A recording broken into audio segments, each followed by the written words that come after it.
Hello everyone, কি অবস্থা সবার? আশা করতেছি সবাই অনেক ভালো আছো। আজকে হচ্ছে 15ই ফেব্রুয়ারি আর আজকে শনিবার। তো আমরা ফ্যামিলি সবাই মিলে ডিসাইড করলাম কোথাও একটু ঘুরতে যাওয়া যাক। এই যে আমি আর আমার মামনি ঢং মারতেছিলাম ক্যামেরার সামনে। আর আমাদের সাথে আমার বাপির অফিসের একজন কলিগ অ্যান্ড তার ফ্যামিলিও ছিল। তো এই দেখো আমরা কোথায় যাচ্ছি, জীবননগর। কিছুক্ষণের মধ্যেই আমরা জীবননগর শহরের মধ্যে ঢুকে পড়ি। আমাদের মোটরসাইকেলে যেতে 1 ঘন্টা মতো লেগেছিল। প্রথমেই খাওয়ার জন্য আমরা 3 স্টারে চলে গেলাম। পাশের এই বিল্ডিংটা দেখে আমার কেমন যেন সোনারগাঁও ফিলিংস হচ্ছিল। যাই হোক, এখন ফিলিংস সব বাদ, আমরা সবাই প্রচন্ড পরিমাণে ক্ষুধার্ত ছিলাম, যার জন্য আগেই খেতে চলে গিয়েছিলাম। যাই দেখি হোটেল একদম পুরাই ফাঁকা, আমরা ছাড়া আর কেউই ছিল না। ব্যাপারটা আমার কাছে হেব্বি লাগতেছিল। এরপর খাবার দাবারও অর্ডার করে দিলাম আমরা। আমাদের মেনুতে ছিল আলু ভর্তা, যদিও কারা দুপুরবেলা আলু ভর্তা খায় আমি জানি না। আরও ছিল সালাদ, রোস্ট, ভাজি, ডাল। আর এইদিকে আমি 1 পিস খাসির মাংস নিয়ে বসেছিলাম, কারণ এইসব জিনিসের একটা জিনিসও আমি খাই না। রোস্ট আমার একটুও পছন্দ না। তোমরা যারা যারা রোস্ট পছন্দ করো কমেন্টে জানাইও। এরপর সবার খাওয়া দাওয়া হয়ে গেল, শুধু পড়ে থাকলো অহনা বিশ্বাস অলি। কি হাস্যকর বিষয়টা, তাই না? যাই হোক, আমি ছাগলের মতো খাওয়া দাওয়া করে যখন উঠে আসছিলাম তখন আমার মামুনি এইখানে আমার থেকে রিভিউ নিচ্ছিল। তো আমি সেখানে একটা বিশাল রিভিউ দিলাম। অবশেষে 2000 বছর পর আমাদের খাওয়া দাওয়া শেষ হলো। আর এখানে দেখো আমি কত ঢং করে টিস্যু দিয়ে ঠোঁট মুছতে মুছতে আসতেছি। এরপর চলে আসলাম বাংলাদেশের একটা সীমান্তের কাছাকাছি। আমরা প্রথমে সামনে আগাইতে ভয় পাচ্ছিলাম, পরে উনি আমাদেরকে বলল সামনে যাইতে পারেন, কোনো সমস্যা নাই। মেইনলি আমরা ভয় পাচ্ছিলাম কোথা থেকে না জানি একটা গুলি মাইরা দেয়।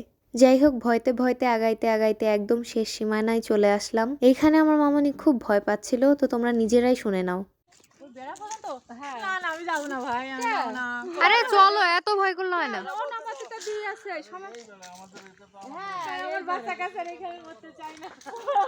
এই লোকটা হয়তো আমাদেরকে দেখে হতাশ ছিল, যার জন্য মাথায় এমনি হাত দিয়ে বসেছিল। যাই হোক, আমার মামনি তার বাচ্চা কাচ্চা রেখে মরতে চায় না। এই দেখো সবাই আমার পিছন পিছন আসতেছিল, আর এই আন্টিটা সবসময় আমার ব্লগে এইভাবে হাই দিতেই থাকে। যাই হোক, দেশে পাগলের অভাব নেই, আর পাগল ছাড়া দুনিয়াও চলে না। তো চলে আসলাম চ্যাংখালী বর্ডার জীবননগর সড়কে। এইখান থেকে আমি একটু ক্যামেরাতে তার কাটা আনার চেষ্টা করেছিলাম। ওই যে একদম সাইড দিয়ে সম্পূর্ণটা তার কাটা দিয়ে ঘেরা ছিল, কতটুকু ক্যামেরায় আনতে পেরেছি জানি না। আর এই সাইডে দেখো একটা সাদা রঙের পতাকা দেখা যাচ্ছে, ওই পর্যন্তই হচ্ছে আমাদের বাংলাদেশের সীমানা। অ্যান্ড তারপরে যে গেটটা, ওইটা হচ্ছে ভারতের। তারপর আর বেশি সময় আমরা সেখানে স্টে করি নাই, কারণ দিনকাল ভালো না, আর কখন কোথা থেকে একটা গুলি মারা দিত তার ঠিক নাই। এরপর আমরা চলে আসলাম জমিদার ফরমান মণ্ডলের বাগান বাড়িতে। একটা হাস্যকর বিষয় হচ্ছে ফরমানকে ফার্স্টে ফরমালিন পড়া আমি। যাই হোক, ফরমালিন মণ্ডলের বাগান বাড়ির এই দেয়ালগুলোতে বিভিন্ন ধরনের বাণী লেখা ছিল। এগুলা প্রায় সবগুলোই আমি পড়ছি, প্রত্যেকটাই অনেক মূল্যবান কথা ছিল। তো এরপর আমরা বাড়িটার ভিতরে ঢুকলাম, আর ঢোকার পরপরই আমরা সবাই হতাশ হয়ে যাই, কারণ এখানে প্রত্যেকটা জিনিসই পরিত্যক্ত অবস্থায় পড়েছিল। এখানে শুধু বাঘ, হরিণ এইসব মূর্তি ছাড়া আর কিছুই ছিল না। সব রাইডগুলো একদম মরে পড়েছিল। এগুলা দেখে আমার খুবই কান্না আসতেছিল। নিজের আবেগকে আমি কোনোভাবেই কন্ট্রোল করতে পারতেছিলাম না। এখানে সবচেয়ে বড় হতাশজনক বিষয় ছিল এখানে কোনো নেটওয়ার্ক ছিল না। আমি যে আমার এই দুঃখ ভারাক্রান্ত মনটা নিয়ে কোনো জায়গায় বসে একটু ফোন স্ক্রল করব, সেই সুযোগটাও ছিল না। বুঝতেই পারতেছো আমি কত বড় ঝামেলায় ছিলাম। পরে দেখলাম একটা সুন্দর পুকুর, কিন্তু পুকুরের কাছে যাইতেই আমি বমি করে তলায় দিছি, কারণ পুরো পুকুরটা জুড়ে মাছ মরে পড়েছিল। এইখানে খুবই বিষাক্ত আর দুর্গন্ধযুক্ত মাছ পচা গন্ধ ছিল। যাই হোক, অনেক পরিশ্রমের পর ঢুকে গেলাম মিনি চিড়িয়াখানাতে। এইখানে ঢুকে খুব একটা হতাশ হই নাই। দেখলাম এইখানে বড় একটা জায়গা জুড়ে 3টা হরিণ আছে। এই হরিণগুলো ঘর থেকে আমাকে এইভাবে দেখছিল, এমনি যে কেন তাকাইছিল এটা আমি জানি না। এই নিষ্পাপ হরিণগুলারে দেখে আমার খুবই মায়া হচ্ছিল। তারপর দেখলাম লম্বা একটা শাড়ি দিয়ে কয়েকটা খাঁচার মতো করা আছে। এইখানে দেখো কি একটা যেন আছে, আর দেখো কি সুন্দর 2টা পাখি ছিল। এরপর আমরা দেখলাম টিয়া পাখি, কচ্ছপ, এবং এই পাশে আরো 2টা পাখি।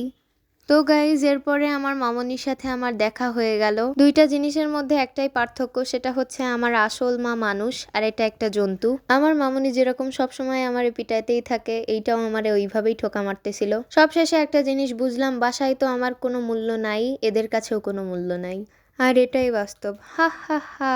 তবে এই চিড়িয়াখানার একটা বিশেষত্ব ছিল যে এখানে তোমরা পাখি ছাড়া আর কিছুই দেখতে পাবে না। এরপর চলে আসলাম পৃথিবীর সবচেয়ে সুন্দর কিউট নিরীহ একটা প্রাণীর কাছে, আর এইটা হচ্ছে সবার প্রিয় খরগোশ। সবার প্রিয় কি বলতে পারবো না, অনেকেই আছে খরগোশ পছন্দ করে না, কিন্তু এইটা আমার অনেক ভালো লাগে। এইখানে দুইটা খরগোশ ছিল, আর এগুলোর মধ্যে থেকে একটা আমার সাথে খুবই দুষ্টামি করছিল। তো এই দুষ্টুটা নিজেই নাক বের করে দিচ্ছিল, আমার নাকে হাত দিলে আবার একা একাই ঢুকে যাচ্ছিল। আর এইভাবেই খুনসুটি খেলাধুলা চলছিল আমাদের। তারপর আমরা ওইখান থেকে চলে আসলাম। এখানে এসে দেখলাম একটা মজার জিনিস। এখানে হরিণগুলোকে খেতে দেওয়া হচ্ছিল। যেই আঙ্কেলটা খেতে দিচ্ছিল উনি আমাদের সবাইকে বলল চুপ থাকতে, কারণ হরিণ খুবই নিরীহ একটা প্রাণী, আর ওরা সামান্যতেই অনেক ভয় পেয়ে যায়। তো দেখলাম ওই আঙ্কেলটা এক সাইডে খাবারটা রেখে দিল, তারপরে হরিণগুলো নিজেরাই এসে সেগুলোকে খেয়ে নিল। ব্যাপারটা আমার কাছে অনেক ইন্টারেস্টিং লেগেছে। এত সুন্দর করে সভ্যভাবে খাচ্ছিল, আমার খুব ভালো লেগেছিল। এর পরপরই আমরা ওইখান থেকে ব্যাক করি। আসার সময় এত সুন্দর একটা দৃশ্য দেখলাম, একদম মনটা জুড়িয়ে গেল। একটা গাঁদা ফুলের মাঠ, ফুলগুলো দেখে এত ভালো লাগছিল বলার মতো না, একদম মন জুড়ানো প্রকৃতি। এরপর যেগুলো হলো সেগুলো আসলে আমি ভাষায় প্রকাশ করতে পারবো না। আমরা এর আগে যখন জীবননগরে থাকতাম সেই সময় আমি অনেক ছোট, আমার বয়স তখন মাত্র 1.5 বছর। জীবননগরের মানুষ সেই সময়ই আমাকে লাস্ট দেখেছে, তারপর আর দেখে নাই। তো আমরা ডিসিশন নিলাম যার যার সাথে পারবো সবার সাথেই দেখা করব। তো এই সিনটুকু তোমরাই দেখে নাও।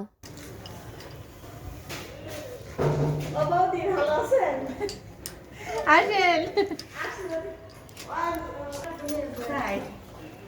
ওহো না ভালো ভালো আছেন না? আসেন আসেন। নুরিয়াল, কেমন আছেন? ভালো আছি বৌদি। এসো মো। এই আন্টির বাসায় একটু খাওয়া দাওয়া করে আবার বেরিয়ে পড়লাম। আসলে যাদের যাদের সাথে দেখা করছিলাম তাদের একজনকেও আমি চিনতে পারি নাই, অথচ তারা সবাই আমাকে দেখে অনেক বেশি অবাক হয়ে গিয়েছিল।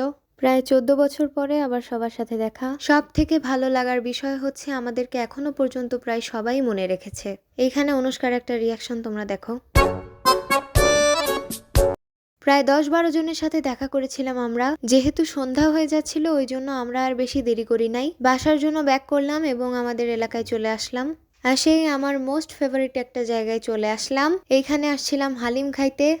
তো এই যে এইখানে আমি আর আমার মামুনি আবারও ঢং করতে শুরু করে দিছি, আর এইখানে ছিল আমাদের আনহা বুড়ি, আবারও আমরা ঢং করতেছি। এ সময় আমরা অনেক ক্লান্ত ছিলাম। যাই হোক, এখন রং ঢং সব বাদ, এখন আমরা হালিম খাবো। এই হালিমের স্বাদ কিন্তু একদমই অন্যরকম। হালিম খাওয়ার পরই আবার ঝালমুড়ি খাইতে মন চাইলো। আঙ্কেলকে বললাম ঝালমুড়ি মাখাই দেন, এবং অনেক সুন্দর করে আঙ্কেল আমাদেরকে 2 প্লেট ঝালমুড়ি মাখাই দিছে। এইদিকে হালিম খেয়ে আমার মামুনির অবস্থা খুবই খারাপ। আমার মামুনি একদমই ঝাল খাইতে পারে না, এর জন্য মিষ্টি আনা হয়েছিল। সেই মিষ্টিতে আমিও ভাগ বসাইছি, হা হা হা। এরপর হুট করেই আবার চিকেন ফ্রাই খাইতে মন চাইলো, এই জন্য চলে গেলাম গরিবের KFC-তে, মানে RFC-তে। এরপর বিশাল বড় একটা জলহস্তির ঠ্যাং, মুরগির ঠ্যাং নিয়ে চলে আসলাম। এইটারে প্রথমে আমি কোনোভাবেই ছিঁড়তে পারতেছিলাম না, পরে অনেক কুস্তি টুস্তির পরে আমরা ভাঙতে পারছি এইটারে। কিন্তু দুঃখের বিষয় আমার হাতে কোনো মাংস ওঠেনি, চিকেন ফ্রাইয়ের খোলা খাচ্ছিলাম আমি। আর এই ছিল আমাদের আজকে সারা দিনের ভ্লগ। কেমন লেগেছে সবাই বলবা। টাটা।